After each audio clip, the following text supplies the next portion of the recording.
Hello, my name is Riker Redimlia, and this is my video submission of 6 different inventions in 6 different eras for Should I Be an Engineer? To begin, we have the ballista.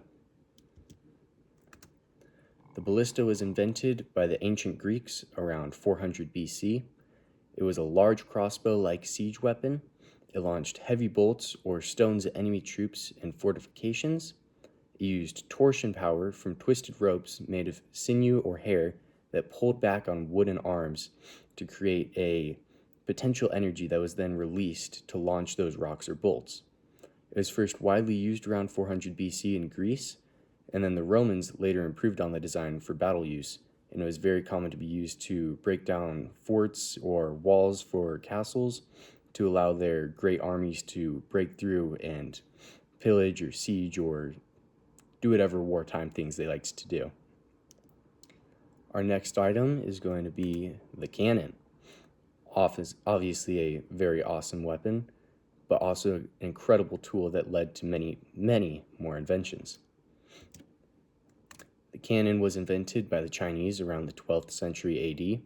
The earliest cannons were made of cast bronze or iron, They were powered by gunpowder, a Chinese invention, which was a very flammable substance often used in later rifles and still used today to make many bombs, rifles, bullets, basically any kind of gun. They first appeared around around 1120 AD in China. They spread to the Middle East and Europe by the 13th and 14th centuries, and they changed warfare by breaking through castle walls and armors. They were basically a giant metal tube that you would put a rock or a stone sphere inside, and you'd have gunpowder already in the back of it. You would roll the stone or metal sphere inside, it would go to the very back, and you'd have a fuse in a small hole at the very top of it. And when you lit that fuse, it would bring a flame or spark that went down into the gunpowder, igniting it, and that quick ignition would create a ton of gas that would then propel the stone or metal sphere straight out the barrel that gave it accuracy with how long it was. And those were very common, very popular on later pirate ships and even just regular ships. They were used for protection against any pirates that may be pillaging, say, trading vessels or military ships, and later was improved upon and advanced into what we see with our modern cannons on our military warships today. All right, our next item is the telescope, which is an incredible invention that has allowed us to pretty much learn everything we know about space today. The telescope was invented by Hans Lippershey. I'm probably going to butcher all the names in this. It was invented in 1608 in the Netherlands and allowed distant objects to appear magnified, as I'm sure you would assume by it being called a magnifying glass. Galileo Galilei improved upon the design in 1609 for astronomy and allowed him to be able to see planets such as Mars, Mercury, Jupiter, even Venus, and let's be honest, he probably looked at it even though it wasn't very smart, the sun. Early telescopes used convex and concave lenses, meaning it was a flat side that then had a round top that went like that, or even a flat that rounded down to almost be like a bowl, which allowed light to be magnified and focused into beams that could cause it from being a big sphere circle at the beginning to a small eyepiece where you could look through it. It was then revolutionized by proving Earth was not the center of the universe, by we were able to watch astrological movements to determine not everything revolves around us.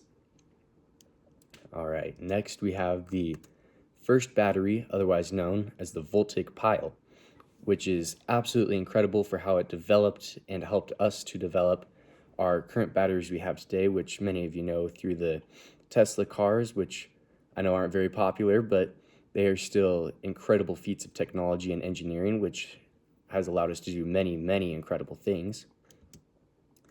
It was invented by Alessandro Volta in 1800s. It's the first true source of continuous electric current and was made in Italy. Consisted of a stack of discs of zinc and copper with brine-soaked cloth and was also known as the voltaic pile because of how everything was piled on top of itself, meaning those discs of zinc and copper. It sparked new experiments in electricity and magnetism, later helping one of my favorite inventors, Nikola Tesla, to invent many of the things that he did, including the Tesla coil. And honestly, it was just an incredible invention, and is even more incredible that we have it down to batteries that are even that small and able to still do so much to help us, even powering watches such as the one right here. All right, moving on, we have the helicopter. Let's be honest, the helicopter is amazing, and I would have chosen to go with the airplane made by the Wright brothers, but unfortunately, Professor Jurek said we cannot do that because he mentioned it in his lecture. The helicopter was invented by Igor Sikorsky in 1939 with its first successful model. Its first practical helicopter flew in 1939 as well in the US. Earlier prototypes were attempted in the late 1800s and early 1900s, but of course, those all failed, which is why they're not mentioned here. Sikorsky's VS-300 was the first to achieve controlled sustained flight. It used rotary blades for lift and thrust, meaning it had long arms like this that then would tilt at an angle, and it would move in the direction of the side that was going up so as to force air to be pushed down, creating a high pressure zone underneath the blades and a low pressure zone above, causing them to want to lift up because it's being pushed up by that high pressure and has very little resistance on top because of the low pressure, which, being attached to the center of it and being moved around very, very fast, allowed it to lift the helicopter into the air. It became vital for rescue, transport, and military operations, but otherwise than that, many people tend to be very scared of them because they are quite literally flying death traps. They are very easy to be taken out of the sky if little things happen to them, but that does not diminish their usefulness and their obvious usefulness in transportation, construction, surveying, as it said, search and rescue, finding anybody that was lost in the mountains without having to be searching on foot for them, and for even being used in military use, as we've seen in Chinooks, which are able to carry tanks, seen used in Apache helicopters, which are absolutely amazing and look awesome, and can carry heavy payloads to be used as strategic weapons for the military and strategic attacks. All right, now let's move on to the last one. This monstrosity is the Three Gorges Dam. Absolutely huge and absolutely incredible feat that was made in our modern day. Three Gorges Dam was built by China and completed in 2003, although its construction began in 1994, meaning it took about 9 years to construct. It is the largest hydroelectric dam in the world, built on the Yangtze River in Hubei province. Again, I'm probably butchering those names.